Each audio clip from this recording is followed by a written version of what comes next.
Rolling. Hello, I'm Jonathan Granoff, the president of the Global Security Institute. Yesterday, March 20th, 2018, I had the privilege of addressing San Francisco's Rotary Club. It was a great honor. There were about 40 consulates represented there and the full membership of the club. I offered a suggestion for 3 programs that they might adopt and that Rotary clubs internationally might adopt.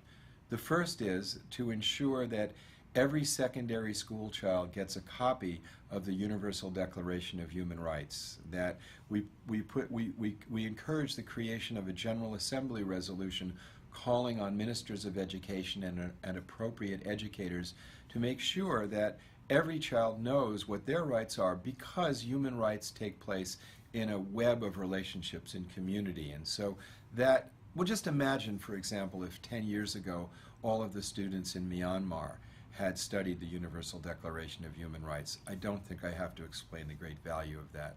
The second proposal is that we get every country in the world to recognize the human right to water. Now, there was a resolution in the General Assembly to that effect, but 40 nations, including my country, the United States, abstained from affirming the human right to water. There is, in the Universal Declaration of Human Rights, a human right to life, and water is a necessity for life, and it should be the duty of every state to ensure potable water for every citizen. I remind you that more children die from unsanitary water than from AIDS, measles, and all other childhood diseases combined. So if we care about children, if we care about life, we should ensure that everyone has clean, sanitary, potable water. And third is I address the greatest threat to human rights that humanity has ever faced, which is the ongoing threat of nuclear weapons. I explained the extent of what one nuclear bomb would do in the city of San Francisco, and it would essentially obliterate the city. I explained that if there were 100 of them to go off, that would throw over 5 million tons of soot into the stratosphere, destroying the agricultural base of the planet Earth and civilization as we know it. I explained that there are 9 countries and that the weapons are still on alert status between the United States and Russia, and yet we're not existential enemies.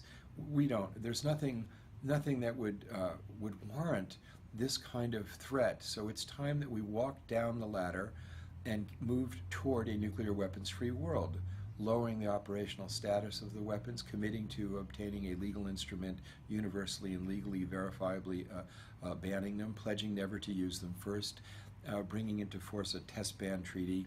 But what is happening in the United States, we have just had a nuclear posture review that pledges over $1 trillion to modernize the arsenal, and this is happening in all the states with nuclear weapons.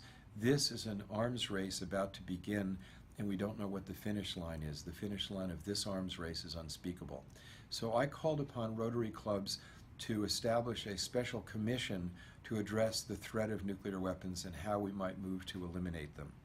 The presentation was received with resounding positive energy, and it's my hope that the San Francisco chapter and their counterparts at the United Nations will work on creating this commission. I volunteered to serve on it, and I can tell you Ambassador Thomas Graham, probably the most distinguished ambassador in the world on the subject of arms control, non-proliferation, and nuclear disarmament, has agreed to serve on it. And I know that other experts would be proud to serve on such an endeavor, because Rotary International, the 35,000 clubs, is a unique organization that puts service above selfishness.